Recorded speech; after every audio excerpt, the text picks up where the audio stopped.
Hi అండి, welcome back to our channel. ఈరోజు మన వీడియోలో చికెన్ 65 ఎలా చేసుకోవాలో చూద్దాం. ఇలా పేస్ట్ వేసి చేశారంటే చికెన్ 65 అనేది చాలా సాఫ్ట్గా, క్రిస్పీగా, చాలా టేస్టీగా ఉంటుందండి. ఇది సైడ్ డిష్ కింద చాలా బాగుంటుంది. వీడియోని స్కిప్ చేయకుండా చివరి వరకు చూడండి. లేట్ చేయకుండా వీడియోలోకి వెళ్ళిపోతామా. ఎంత టేస్టీగా ఉండే చికెన్ 65. ముందుగా దీనికోసం మిక్సీ జార్ తీసుకొని దాంట్లో 2 ఆనియన్స్ని ఇలా ముక్కల కింద కట్ చేసుకొని వేసుకోవాలి. కొద్దిగా కొత్తిమీర, కొంచెం కరివేపాకు వేసుకొని వీలైనంత మెత్తటి పేస్ట్ కింద చేసుకోవాలండి.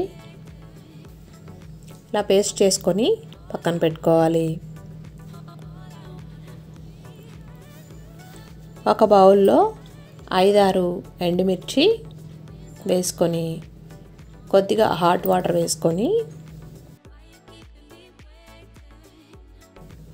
ఒక 5 నిమిషాలు నానబెట్టుకొని ఇది కూడా పేస్ట్ చేసుకొని, ఈ పేస్టు ఇందాక మనం ఆనియన్ పేస్ట్ చేసాం కదా, ఆ పేస్టు కలిపి ఇలా ఒక బౌల్లోకి తీసుకోవాలి. ఇప్పుడు నెక్స్ట్ ప్రాసెస్ ఏంటో చూద్దాం.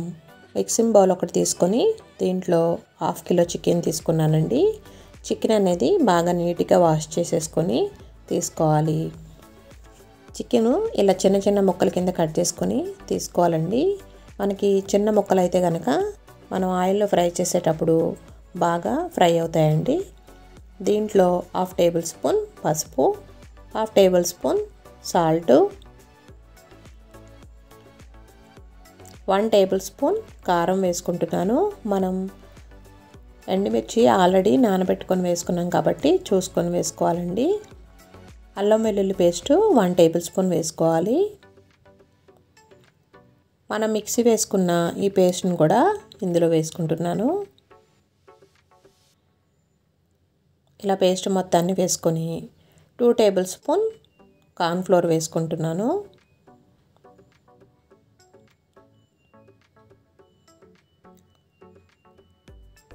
2 టేబుల్ స్పూన్ రైస్ ఫ్లోర్ వేసుకుంటున్నాను. ఇలా రైస్ ఫ్లోర్ వేసుకోవడం వల్ల చికెన్ అనేది క్రిస్పీగా వస్తుందండి.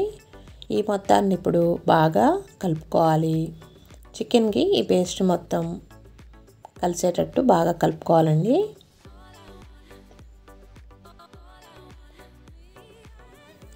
ఈ విధంగా కలుపుకొని పక్కన పెట్టుకోవాలి.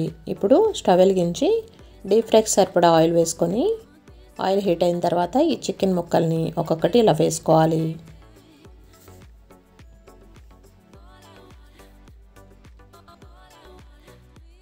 ఇలా చికెన్ వేసుకొని నిదానంగా మీడియం ఫ్లేమ్లో వీటిని గోల్డెన్ బ్రౌన్ కలర్ వచ్చే వరకు ఫ్రై చేసుకోవాలండి.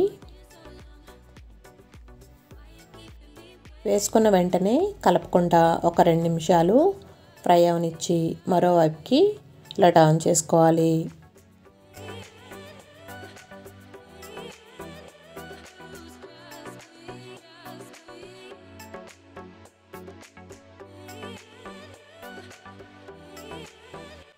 నిదానంగా కలుపుకుంటూ దోరగా ఫ్రై చేసుకోవాలి.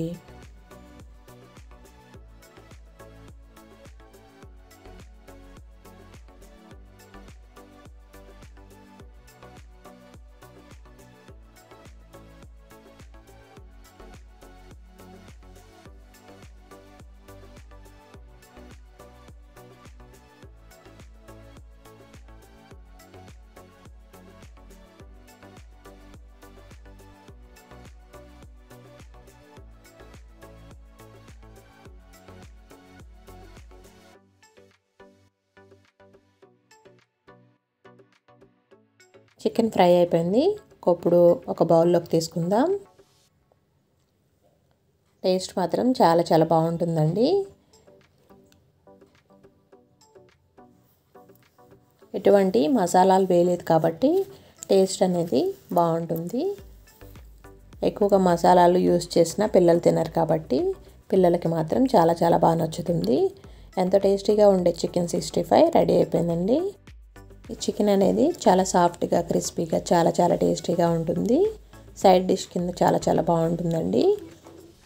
మీరు కూడా ట్రై చేసి ఎలా వచ్చిందో నాకు కామెంట్ సెక్షన్లో కామెంట్ పెట్టండి. వీడియో నచ్చితే తప్పకుండా లైక్ చేయండి. చూస్తున్నారు కానీ లైక్ చేయడం లేదండి.